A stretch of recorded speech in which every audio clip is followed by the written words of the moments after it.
Hello, everybody, and welcome to this month's Living with Parkinson's Meetup. I'm Chris Kruger, Program Manager for Educational Content at the Davis-Phinney Foundation. And like our panelists, I live with Parkinson's, and I was diagnosed in March of 2020. So today we're going to talk about clinical trials and personal experiments that we might undertake to improve our lives with Parkinson's. And in this conversation, I just want to be clear, we're not trying to advise anyone about whether they should try any particular experimental therapy or join any particular trial. But because we get a lot of questions on new ideas that come up for living with Parkinson's, our primary goal in talking about this topic today is to provide a way for the panelists to share how they approach evaluating information and making decisions about their own engagement with new and evolving strategies for living well with Parkinson's. I just want to also be clear that you should please be sure to talk with members of your own care team before you make any changes to your own treatment approach to living well with Parkinson's. Before we get started, I just want to offer the panelists an opportunity to introduce themselves, and I think I'll start with Kat.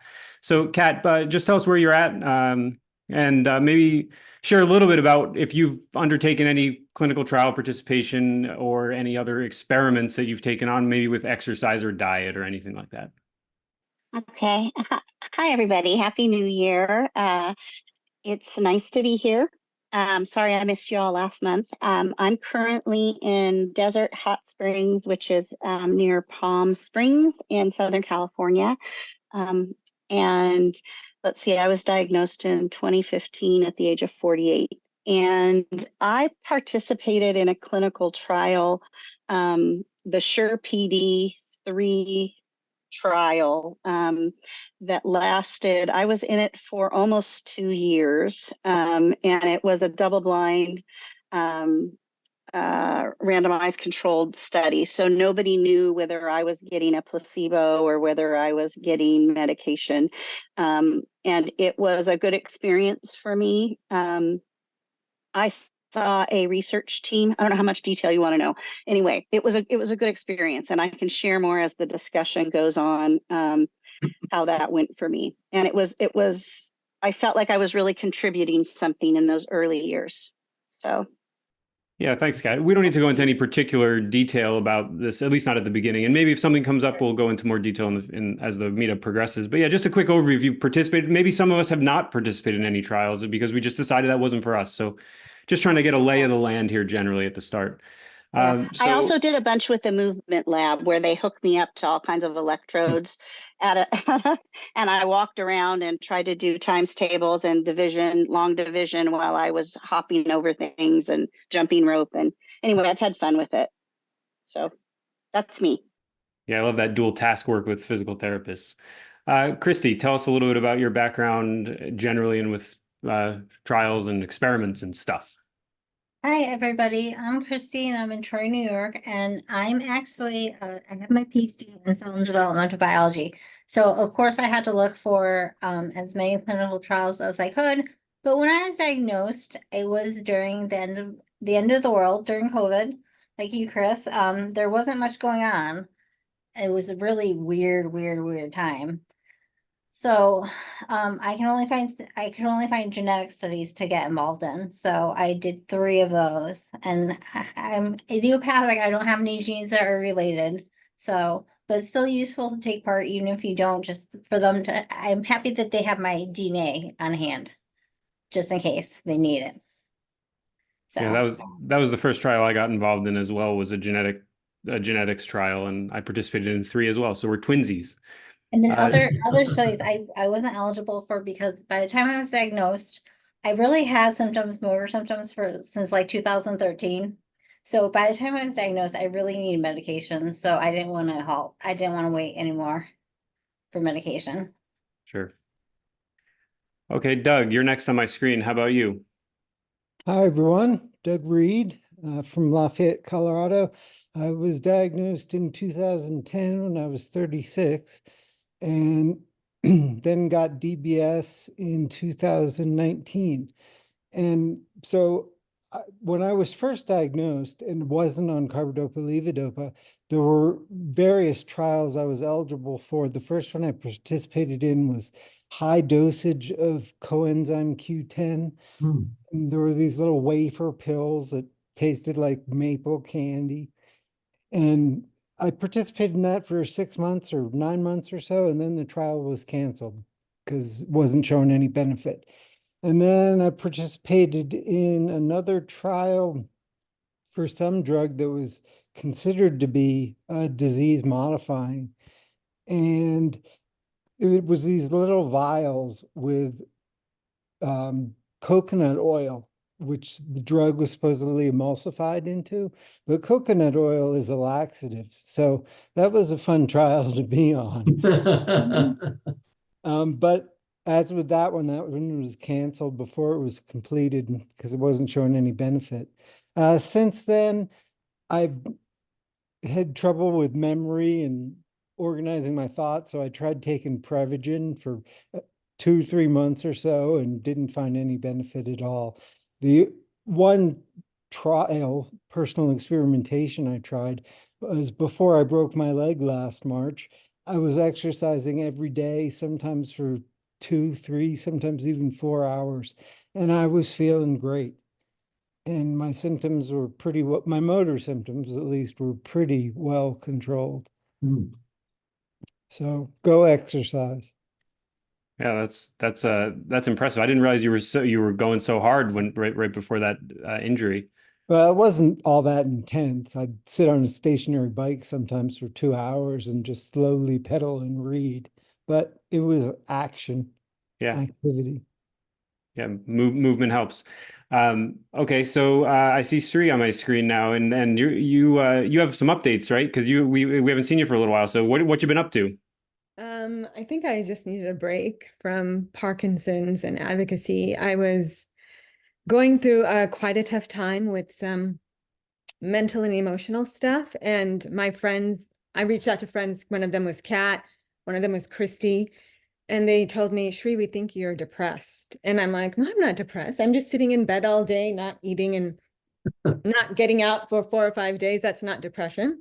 And it didn't really click with me that I was actually depressed. So I went to my doctor and I had to be cajoled into going and talking to my doctor because I didn't think I was depressed. Like I knew I was, but at the same time, I didn't think I was. It's a weird mental state to be in.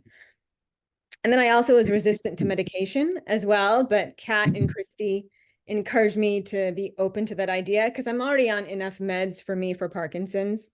And so I don't know if the depression is caused by Parkinson's, if I had it for years and wasn't aware as a prodromal symptom, I don't know.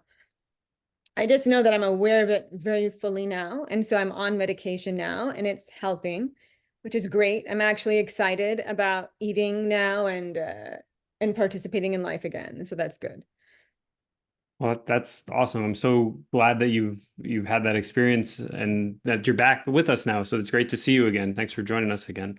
Oh, my pleasure. And in terms of medical trials, I've been part of 3, I think. I was part of the SHORE PD trial that Kat mentioned earlier for about 2 years. And that was one of the best things I could have done with my Parkinson's disease right after diagnosis, was participating in a medical trial. I was part of a genetic testing one as well. And there was some other trial I was a part of with some other doctor who I don't remember. But it was something to do with, I think, how people with Parkinson's understand directions and taken things cognitively, and they're testing for that. And yeah, and I think there might have been a couple other ones somewhere around them. I should have really made a list of everything. I never did.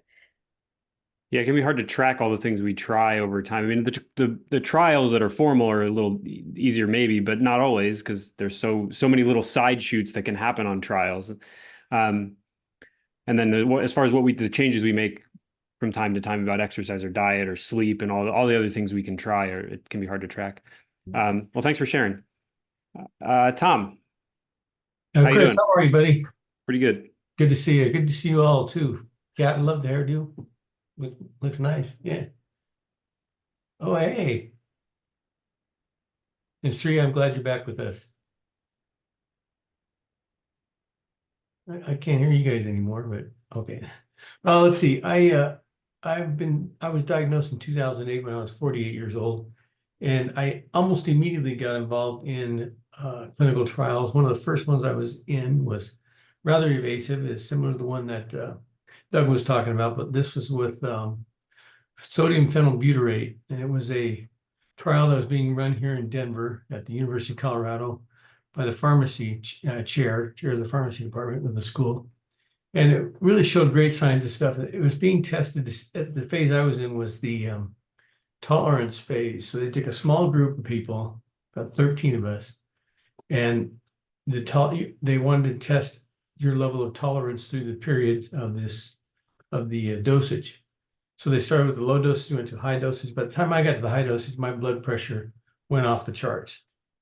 And so they said, "Oh, stop." So I stopped. And then a couple days later, he called me and he said, "Hey, would you mind trying it again? And if your blood pressure starts to move, that's all we really need to know." So I tried again. Sure enough, my blood pressure went off the charts, and I stopped again, and everything was okay. I survived all that, obviously. And I was the only person to have a reaction to that drug, but that drug is still being tested for efficacy against Parkinson's. In fact, it may be. Maybe it's aimed at being more what do you call it? What's the word for it? Disease altering. So it's pretty special. Since then, I've done a lot of stuff in all kinds of things, mostly non-intrusive, as I call them. So a lot of exercise related trials, including for pedaling for Parkinson's. And then at the Regis University here in Denver, they have a doctoral program for physical therapists, and they always call me to invite me down there, and I love going down there. It's a lot of fun to work with those kids.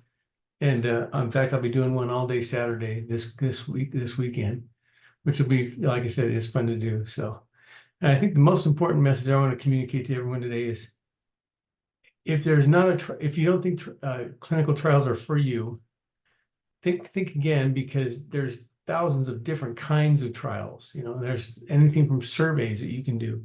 It just helps the researchers understand how we live and what our needs are. So that may be one. I'm sure there's something you could find, and if not, I understand. But just make sure you keep an open mind about that kind of thing. Yeah, thanks, Tom. That's important, and I think we'll probably say a little bit more about the structure of trials as the conversation goes on. But it's certainly true that there's interventional trials where you'll take some intervention, whether it's a physical exercise or a medication or do something that is an actual intervention. And in other cases, it'll be just an observational trial, something like a genetic testing trial where they're just gathering information to try to see if they can find patterns and move in a new direction in the future. But yeah, so we'll probably get into a little bit more of that soon. And it looks like Brian's just joined us. Hi, Brian. Looks like maybe he's still getting suited up. So Yeah. we'll go to Kevin and see if Kevin can give us a little introduction. And Kevin, I know you have a sort of broader perspective on this, and you've participated in a couple different ways in trials. So maybe you can tell us a little bit about the bigger picture from your experience. Sure, Chris. Can everyone hear me? So I'm Kevin Kwok, and I've been living with Parkinson's now going on 15 years. And I can tell you from the get-go, I got involved in various clinical trials, partially because of my own curiosity, and partially because it was a professional hazard. I've worked in the biopharmaceutical industry all my life, and so I've always felt that in my industry, I was always enamored by patients who volunteered to advance the course of medication for the rest of us. And so when I got diagnosed, I said, it's my turn to be a part of that. So I've been involved in observational trials that you talked about, Chris, to interventional. I've been across the gamut. And I know this panel today is not here to address details of everything, but we're going to be throwing a lot of jargon, those of us that have been involved in trials. And so I actually have a talk that I presented through the Davis Phinney Foundation on why does it take so long to discover a cure for Parkinson's. It's well worth listening if you want to get into the details on the technical structure of clinical trials. But through the course of my trials involvement, we'll probably get to this later on the advantages versus the risks. But I've done everything from trials that looked at young person's plasma transfusions. That was a study I did at Stanford, which deals with a field called parabiosis, all the way to marijuana tests, where people came to my house to see what kind of effects it would have on me. I've also become more involved in testifying to the FDA on involving patients to become involved in their own trial design. And through that, I've actually been invited by a number of pharma companies and investigators and universities to sit on planning committees or steering committees to try to direct and shape trial design. And to me, that is the ultimate in controlling our diseases, by getting involved at this level. So I don't want to rant and continue, but for those of you interested in this topic, I hope that we'll delve into some more of the benefits that can come about this. Oh, the longest trial that I've actually been involved is a 5-year DVS trial, which was very grueling and time intensive. But that one, I'm still waiting to see the results from that. But to me, that is really the ultimate in clinical trial involvement. So I'll stop there. Yeah, thanks, Kevin. Kat, did you have your hand up? Did you have something you wanted to add? Yeah, I just wanted to say part of it for me, I had been a clinician by training, and so I knew a fair amount about how data and research drives practice. And so for me, it was a way that I felt like I can contribute, but I also kind of set some parameters about what I was willing to do and what I wasn't willing to do, how far I was willing to drive. Um, and would I be willing to take some medicines and maybe not other medicines? I'm happy to donate blood and urine and those kinds of things. I'm comfortable with those things, but you can get involved at whatever comfort level you have. And sometimes if you've started medicine, that might rule you out from some trials. In other trials, they may want people that are taking certain medicines, or they may want people that have had DBS versus those that haven't. So what I'd love to just share is that no matter where you are sort of in your process of Parkinson's, if you want to get involved, you can usually find something that fits your circumstances. And I hear quite a bit of information on the chat, like how do you find um, trials? And sometimes your doctor may know about them. Sometimes if there's a university medical center, the Michael J. Fox Foundation has what's called Trial Finder. But a lot of movement disorder specialists might be able to plug you in with someone to, I don't know, to link you. There's somebody saying my sound is yucky. Is it hard to hear me? Yeah, you're a little warbly, so maybe turn your mic on and off, see if that helps. But you were audible for me anyway. Yeah, so Kat mentioned a couple places. The Fox Trial Finder is one place where you can find trials, and also clinicaltrials.gov is another great spot. But the other option would of course be your providers, who may have other information. And I think we'll get the links in the chat here to those sites in a second. I just want to add one other quick note. I'm noticing that some hands are going up, and just know that we can't acknowledge that in any way. So, if you have a question, please throw it in the chat, and know that you can send it to just the panelists if you wish to do it that way. So I wonder if anybody else has a perspective on why they chose either to participate or not to participate in research. I guess for me, it was a little selfish and a little and a little generous in my mind. I thought, well, maybe I can get access to something early, which is not a great reason to participate in trials. And then the other reason was that I thought, well, maybe I can help. Maybe there's something weird about my background that'll help illuminate something, and maybe I do have a genetic trigger for this. And maybe, so I just thought, who knows what can happen if I contribute my information. So that's why I chose to participate in what I participated in. And I think maybe Shri, did you have your hand up?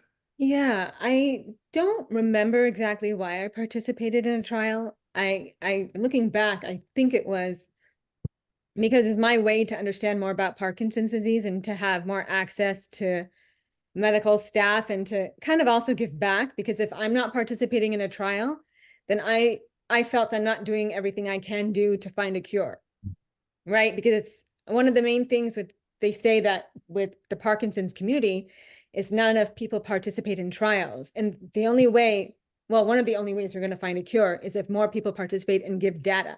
The more data we have, the better, particularly when it comes to women who are menstruating, women of color, people of color, all of that data is needed as well.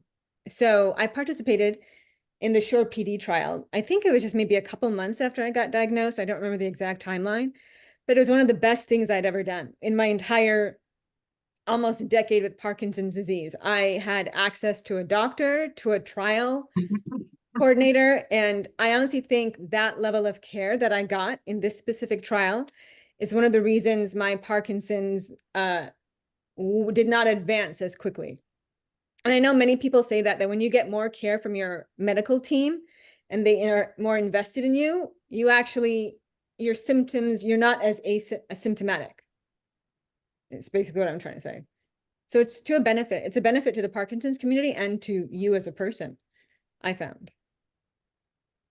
So I'm noticing that, thanks, Shri. I noticed the same thing in my experience was that I got to see so much more time with clinicians. Christy, did you have something that you wanted to add? I saw your hand up, and then I see, Really support everything that Shri said, that it's just so necessary. If we don't provide the data, who's going to do it? We can't expect there to be a cure or anything close to a cure if we don't participate. So we just have to all be involved if we can. So that's just what I think. Yeah, thanks for that. Doug, you have your hand up. Yeah, I was just thinking something about Sri said and how everyone should be committing data to Parkinson's studies. And I participated in the PD generation study, which would come back and tell you if you have any of the genetic markers for PD, and I didn't. So a lot of genetic trials I'm not eligible for. Also, it was probably 4 or 5 years after my diagnosis, I was looking at a stem cell trial and was seriously considering it, but you only had a 1 in 3 chance of receiving the study drug, and you had to have brain surgery, and you couldn't get DBS for 3 years after the study. And I thought, well, if I get placebo and my condition declines and I need DBS, I'm going to want it. And so I chose not to participate in that study. But with the PD generation, if you just Google PD generation, the trial site will come up, and all you have to do is wait for the mail to come. You'll get a little swab to swab the insides of your cheeks. You put it back in a vial, seal it up, send it off, and then you'll get a call back from, forget what university it is that's running the study. But I encourage everyone to do that. It's easy, it's painless. That's also the study where you can have them bank your DNA for future use. Exactly. So I absolutely recommend that. Yes. I knew that would be negative for the genes, but I wanted them to have my DNA for the future. Yeah, and one other thing about that whole that study, and also the PPMI study, is that sometimes you'll be involved in a study that's not those two studies, and they'll want you to enroll. They'll suggest that you enroll in those studies so they can link the data from the trials all together, which sort of doubles down on how much benefit that can convey to the researchers. But yeah, and I think Tom, I think you had your hand up too. Did you have something you wanted to add? No, actually, I think it's already been picked up a couple of times by others here. Okay, cool. Good. Kevin, you still got yours up. Let's go. What do you got? Yeah, well, this is to tag on to what Sri said. One of the benefits that I've received is that, and you're not supposed to bias your health care to individuals that volunteer for trials. But inevitably, if you volunteer, especially for the more complex trials, you find yourself getting access at a level that is usually almost immediate, right? If something goes on, you make a call, they see you almost right away. And that has been very advantageous to me, in both for myself and helping other friends get access, just by having that higher level of connection. So there's something to that that I think is very real. The other part that is that I wanted to address, Doug, you talked about getting randomized, possibly 1 to 3 to placebo. One of the things that I've become a very ardent spokesperson for when I am asked to be part of trials now is patient volunteer rights. And so every trial that I get involved with early on in the planning, if it's feasible, I'll ask the investigators to consider a crossover design. And what that means is if you're on a placebo after a certain time, they then allow you to become unblinded and go on to active drug in an open label.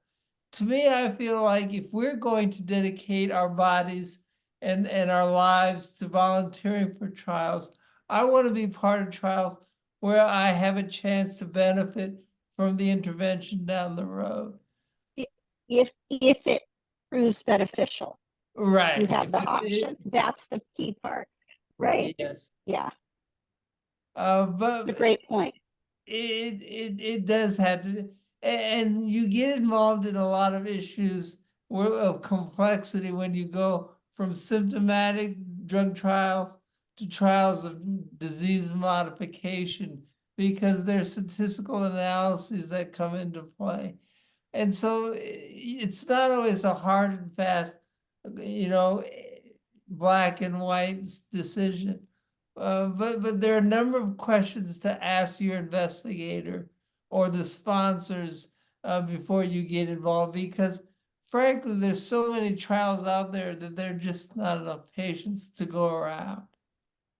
Yeah, Kevin, you raised a bunch of interesting and important points, and I think one thing that we haven't said yet, speaking of the jargon of trials, is the informed consent process, which is worth commenting on real quick.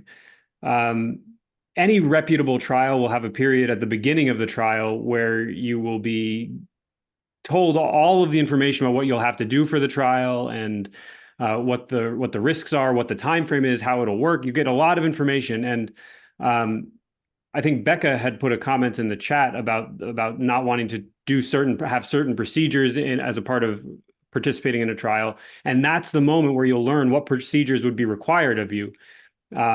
So if you are thinking about participating in a trial, one thing I would personally encourage you to do is, if at all possible, bring someone with you to the meeting at the beginning when you might be doing that informed consent process, because there can be a lot of information, and you might just benefit from having another person there to hear the things. So thanks, Becca, for that comment. I also wanted to say that, one thing to keep in mind is that it's not just the personal preferences about what you will or won't be willing to do. It's also whether it's well designed, and that's another thing to keep in mind. So I'm wondering if anybody on the panel has any thoughts about what studies they might not have wanted to participate in, independently of a lumbar puncture or a DAT scan or something they may not want to do. Was there anything that ever set a red flag off for you that said, I'm not going in that direction because of some aspect of what I'm hearing from this trial? Oh, yeah, Chris, my experience was always, I tried to stay away from what I call intrusive trials, or where I would have to stop taking something to take something else, because that, to me, that's just pure scariness. You know, I didn't want to go that route. Whereas when I did the first trial, which was a pill trial, medication trial, I wasn't on anything yet. So I didn't want to mess up how good I was doing at that particular time to start something else. So that's about the only thing I really strongly consider when I'm looking at clinical trials. Yeah, that's a good point. I think that goes back to something somebody else had said in the chat, which was about being on Razagiline being an exclusion, meaning that they were excluded from a trial. And I guess that's an important thing to think about. Just generally, I think, you know, if you're early in your time with Parkinson's, you might be thinking, maybe I won't take medication in order to participate in trials. But I'm wondering if anybody was in that position on the panel of waiting to take medication in order to participate in trials. Yeah, I waited. I mentioned the coenzyme Q10 trial that I was on. I didn't go on carbidopa levodopa at that point, or a dopamine agonist. I wasn't taking anything. And then when I went on the other trial with the coconut oil, I was still prohibited from taking medication. And my tremors started to get worse, but then the trial ended. And so I went on meds at that point. Yeah, so one thing that might be a factor in that would be to talk with your own care team before participating in a trial to see, hey, does this seem reasonable? Am I going to be able to make it in your estimation? Because your care team is going to have a different perspective than the trial doctors. Yeah, Shri. So I wasn't on any medication for the first, I think, 3 years, other than Azelect or Razagiline. And it was actually my trial doctor at the end of towards the end of the trial that encouraged me to go on carbidopa levodopa, because I was very resistant to it. I didn't want to go, and I had this notion that a lot of people with Parkinson's have, that medication is gonna taking carbidopa levodopa or medication will make you progress faster and all that sort of stuff, and that is not true. So I was still resistant, and he actually told me, and this is my trial doctor, right? Not my actual neurologist. But he looked at me and he said, Shri, you have dopamine tattooed on your arm. So if you're doing that, maybe you should consider actually taking carbidopa levodopa. And I said, okay, doctor, you are correct. Fair point. I will go on medication. I also think that I want to share is how's my sound? It's okay. That if you do make the decision, let's say you sign up for a trial and then you decide during the trial that you're ready to start medication, it doesn't mean that you can't start medicine. It just might mean that you have to leave the trial. And so I don't want people to walk away and think that they're prevented from starting an intervention. It's the preference that you not drop out of the trial, of course. That's much better data for people. But life does happen while we're out here making plans, right? So it's not that you would be prevented from doing that. So I don't want that to be scary for people. And actually, I think that's an important part of educating people as well, to realize that how quickly you might need to go on medication, you know, and that's important for the medical community and the scientific community to understand as well. So don't let that discourage you from participating in trials, because maybe you need, you're in a trial and you need to start medication in 3 months. They might get frustrated, but they have to all understand the realities of our lives and take that into consideration for the trials as well. Yeah. Brian, I saw in the chat that you put in that you were on a mindfulness trial for 3 months to reduce depression and anxiety. That was a trial I was on. Oh, yeah. It was a UCSF trial where it was just at the onset of it was on the onset of COVID, and it started off with daily homework, where you meditate every day, and they did a pre and a post assessment of your anxiety and depression scores. And they published it recently. I mean, to me, it was sort of a no-brainer, to get involved in a trial like that. But my depression and anxiety scores went almost to normal at a very stressful time. I took part in a similar study with mindfulness for, I think it was 8 weeks. And we had to meet once a week and then we had homework too. And I'm not really good at that though. So I'm not really good at meditation and mindfulness. So I didn't really receive any benefit. I'm not good at it either, but I'm trying. I I was tried. in, Christy, I was in that too. I really enjoyed that. And that's the thing about these trials. They'll take you down directions you never considered yourself going, which is kind of cool.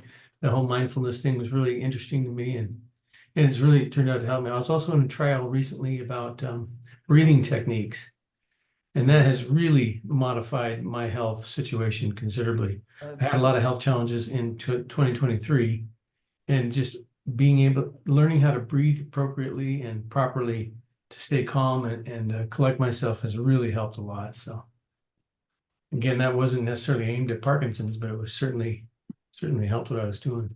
How'd you find that, Tom? What's that? If it wasn't aimed at Parkinson's, how did you find it? Well, it was that Oh, okay. that mindfulness one was exactly aimed at Okay. Parkinson's. I got that through the Phinney Foundation. Yeah, Brian. So I did one that was non-medicinally related, and it was back when the Sunnyvale Parkinson's Institute still existed in Sunnyvale, California. So they were very reputable, and I had just started treatment there. And so I didn't want to do something medicinally, but they had a 3-year study trying to figure out if the gut is a good way to find early diagnosis for people with undiagnosed Parkinson's. So for 3 years, I went in, I think it was every 6 months, and man, they poke and probe like you don't believe, but if it's good for the cause, you take it for the team. But it really made me feel good to do something, because I've been worried about the medicinal ones because I've never had a steady go. So there's research like that out there, and it's good to try to find that. And again, make sure it's with a reputable group, of course, but that's my 2 cents. Yeah, so we haven't really talked about exercise trials yet either, which is an important layer to this, because that's exercise is good medicine in a certain way. So one thing, we just recently posted about the SPARKS-3 trial on our blog, which is an interesting trial relative to the trial design in some regards, as Kevin was talking about earlier about crossover. My understanding is it doesn't have exactly crossover, but it doesn't prohibit you from starting medication and remaining in the trial, which is an important development, in my opinion. Yeah. Being more recognizing that people's needs change. So has anybody participated in any formal exercise trials? I think it's come up very in passing. Yep. Pedaling for Parkinson's has been an ongoing research project from Dr. Jay Alberts for years, since probably 2003, I think it was, or so. At any rate, the class is in the class functions now, so you can register to join a Pedaling for Parkinson's class, and you can do that through the Phinney Foundation today. But it's really intended to be an ongoing research project, and so we've done some actually very formalized research projects to support the research that Jay Alberts and his team are doing. And like the class I had here in Denver, we stayed with it for a whole year until COVID started, and COVID we got shut down a week before we finished our 12-month trial. But the researchers felt there was enough information there to substantiate what we had hoped to accomplish. And so it all worked out good, but it was really kind of a bummer to reach that week mark or that 1 week mark differential between the finishing on time and finishing early. But at any rate, yeah, that's a great program. I really speak highly of it because I've been involved in it for a number of years. I think it makes all the difference in the world for sure about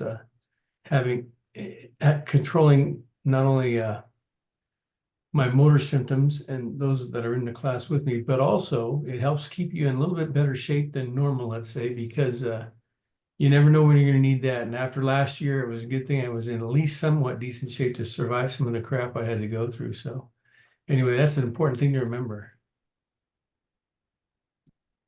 Shri.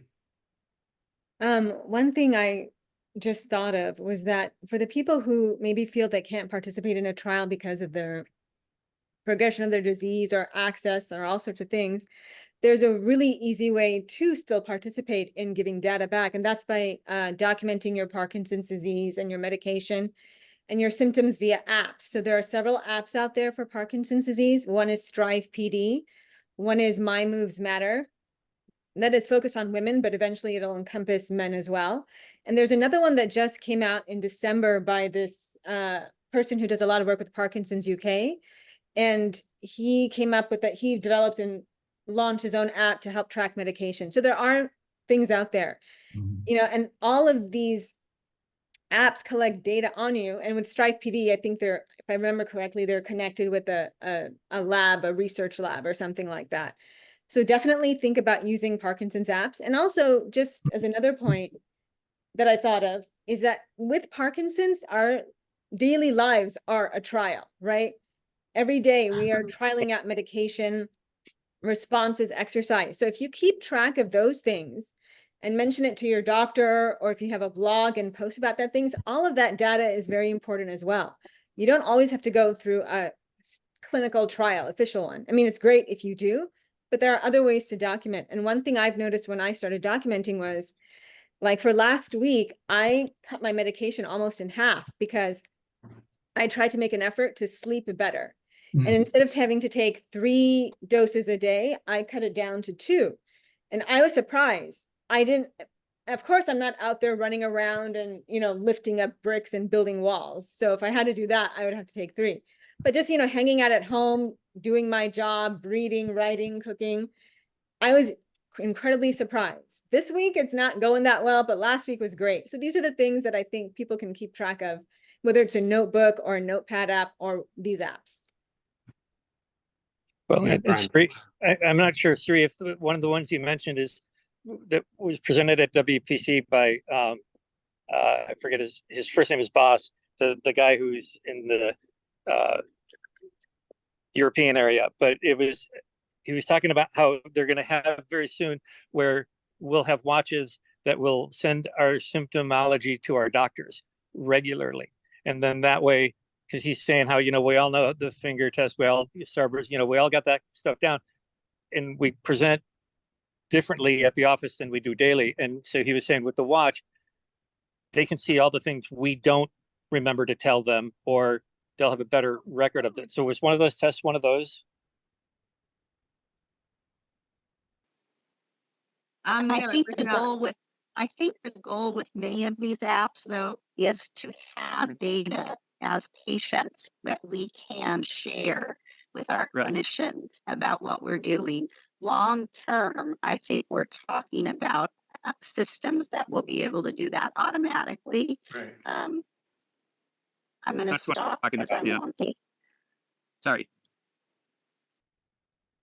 Yeah, I think that's right, Kat. I think that the idea is partially to get access to your to better long-term data to your care providers. You know, I want to try to shift for a second to some questions we received about some personal sort of experience questions from some members of the audience. And these are going to be a little hard to answer, some of them. One of them was if anybody has any experience with high doses of B1, which has been researched a little bit, but not all that much in terms of formal trials. Has anybody done that? I've done it a little bit, so I can comment on it if anybody else doesn't have anything to add. I don't think there's enough data out there to support trying it. Yeah, that's the basic answer that I would have provided as well. I mean, I did increase my B1 a little bit, and I did a high dose with a sublingual tablet, and it made me have maybe a little more energy, but I don't think I stopped it after less than a year because it didn't seem to be doing anything substantial for me.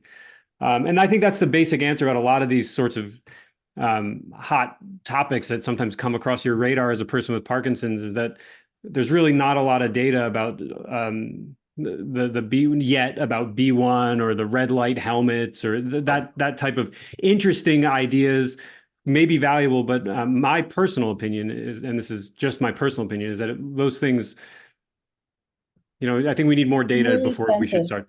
Yeah, They're and really some of them are expensive. very expensive. Yeah. They're money wasters, like lion's mane mushrooms. They're the most extensive mushrooms, and there's no real data to show that you're receiving a benefit. Any benefit for things that you receive, like for the coconut oil, you can't consume the amount that you need. It's like impossible to get that physiological benefit. So it's like it ends up being a waste of money. So we have to be careful in what we select to participate in. Yeah, so that's exactly where I wanted to point us. So does anybody have any other thoughts about that? Kevin, I see you have your hand up. Well, the question that Christy said is really important, is beware of fake trials or things that are pretending to be trials, or where you're actually asked to go and pay for the benefits of being involved. Those you got to be very leery of. I think that's a good one. I hadn't heard that in that terms before, but that's really good thing to consider. One of the things we talked about also before we as we were setting this seminar up was personal stuff that we've done ourselves, our experimentation, so to speak, and not to be considered a whack job here, but for me it was really kind of funny. I started to call Parkinson's dry brain disease, because when I was younger and before I had Parkinson's, I hardly ever drank water at all. Just a couple, maybe a glass or two a day kind of thing, hardly ever. And I live in a semi-arid climate, which is probably not good either. But at any rate, when I started taking pills more, I started drinking more water. And I noticed a big change. And so when I have down days or exceptionally weird Parkinson's days, the first thing I try to think about was, okay, how much water did you drink yesterday? And I almost always come back to the fact that I hardly drank any that day. So water, and what got me thinking about this was Sri, when you talked about sleep. Man, drinking plenty of water and good sleep are really key to your functioning the next day and the day after and so on. So that was my clinical trial with myself, was the water test. Actually, yesterday when I saw my MDS, she said the same thing, because I was presenting more symptomology than usual. And she had earlier asked about how good my hydration is. And she says, yeah, so you're worse when you're not hydrated. Yeah, sure. Yeah, I have to agree with what Tom said. I have a very sensitive reaction to carbidopa levodopa in terms of getting dyskinesia on even a quarter pill. And sometimes I get lightheaded and nauseous and I throw up. And every time that's happened, it's because I have not been hydrated. And so and I didn't link the two, but my doctor asked me, well, how much water did you drink? And I'm like, I don't know, 1 cup all day. And so when I actually drink properly, I do much better. It's a challenge sometimes to drink that much water.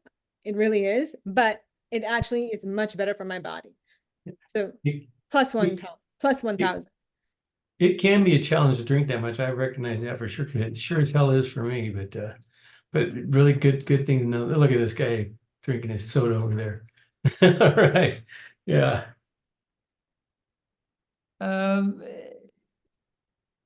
There's a question that came up about the different stages of what clinical trials are in as being really important as you're trying to decide. I think if it's okay, I'll take a stab at that, because I think it is really important to understand what is a phase 1 study versus 2 versus 3 versus 4. Phase 1 is a test to establish safety and the right dosage range. Those are usually studies. Sometimes they're given in normal individuals first before giving it to someone with a disease. But phase 1 is generally 14 to 20 patients until they get the right dose and can determine it's safe. Phase 2 is a very interesting scientific question, am I achieving a proof of concept? And so if you give a drug and you're starting to see, let's say, an improvement in tremor, or some symptom of Parkinson's that you have, that's what phase 2 is. And then oftentimes the phase 2 is where everybody gets the drug. It's not open label. Phase 3 is when you start looking at, is it a chance finding that the intervention is working? And so that starts getting into bigger numbers where you're looking at statistical validation. And so you then find out, well, it's not just a reporting anomaly or a placebo effect where you're seeing effects. And that's what usually is where you get into the multi-million-dollar trials. These are often trials of hundreds or thousands of individuals, depending on the what endpoint they're looking for. Usually, a small biotech company at that point usually hands it off to a larger pharma company to sort of take on the burden of sponsoring that trial. And then at the end, there's what's called stage 4 or post-marketing studies. This is sometimes to expand the labeling that you get if you're successful in phase 3, or some new finding that the investigators want to look at. So I hope that's interesting for individuals thinking about trials, because each one of those stages has a risk and a benefit of being part of it. So I think it's really important to distinguish what stage the intervention is that you're being asked to consider. Yeah, Shri. Kevin, I have a question about that. So in your experience, based on what you said, when do trials open up? When should someone think about joining a trial? Like if they see something in phase 3, is that still accepting participants, or is that too late, or is it phase 2? Like, I know phase 1 is a smaller sample, but. Phase 1 definitely has more risk because you don't have safety data yet. So I sometimes stay away from phase 1. Phase 2 are my favorite because they're asking a scientific question. Does the drug actually show some effect? And usually in those studies, you're not in the situation that Doug mentioned, where you're randomized to a placebo. Because, if there's something promising, I want to be able to get it, right? So the stage 3 is where you're looking for bigger numbers. And that's usually when it's multi-center, it's study sites around the world. And oftentimes those are the ones where you have a chance to get the drug, but also a chance to get placebo. And that's when I was talking about the crossover design. That's when I like to see them implement those. Thank you. Is that helpful? Yes, very. You're talking about topics that I love chatting about. Right up your alley. Yeah, I'm a research nerd. So one question that's come up a couple times recently is, I just want to be clear, we're not going to be able to answer this question in a complete fashion, but just from our own experience, I'm wondering if anybody wants to comment on what exercise seems to be best for them. Yeah, Kat. The one I will do the most regularly. Yeah, Shri. One thing that frustrated me when I first got diagnosed and I went to all these conferences is the scientists and the doctors would say, choose an exercise that you like. And I'm thinking, well, can you just give me an exercise to do, please? Because I don't know what I like. So just tell me what to do. And not a single one, and I've talked to many, told me what to do. They all said you have to find something you like. And it finally occurred to me that the reason for that is because if you like that type of exercise, you're more likely to stick with it. So if you don't like running, don't force yourself to run. If you don't like doing tango, don't do tango. you know, and you have to experiment. If you're not a big exerciser, you have to kind of look to see what you like. It is frustrating because I'd rather be just given an exercise program to do, but then I probably won't stick to it. So doing something I like works. So for me, it was Tai Chi and Tango, and walking. Walking was great. Perfect. For me, it was pedaling for Parkinson's. And I would go 3 days a week and just enjoy the support group of the great people that were there. I'm looking forward to getting back into it when my leg gets better. Yeah, we haven't actually said much about that aspect of it, but you also get to meet, it's not just that when you participate in trials or exercise classes, even that you get more attention from people that are maybe experts. It's also that you get to meet more people in the Parkinson's community generally, which can be very helpful.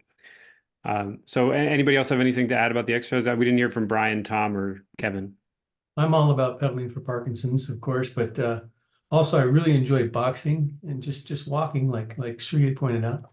And I do a little bit more weight lifting these days, not a lot, not heavy weights, but just try to stay toned and at least somewhat, you know, keep some of my strength. So those are the things I like to do. I do something almost every day. Yeah, I like the walking and the bike riding, and two things I'm hoping to get back to as soon as I get this stuff going again, because I'm at my happiest when I exercise. Mm-hmm. And laughter yoga, of course. Yeah. I always say that God blessed me by making me an average athlete only, but an athlete wannabe. So I try everything, you know. Yeah. I'm good at none, but I try them all. And that cross training really, as our symptoms evolve, I always say train your weaknesses and go after them. And so by cross training, I'm not committed to any one particular symptom.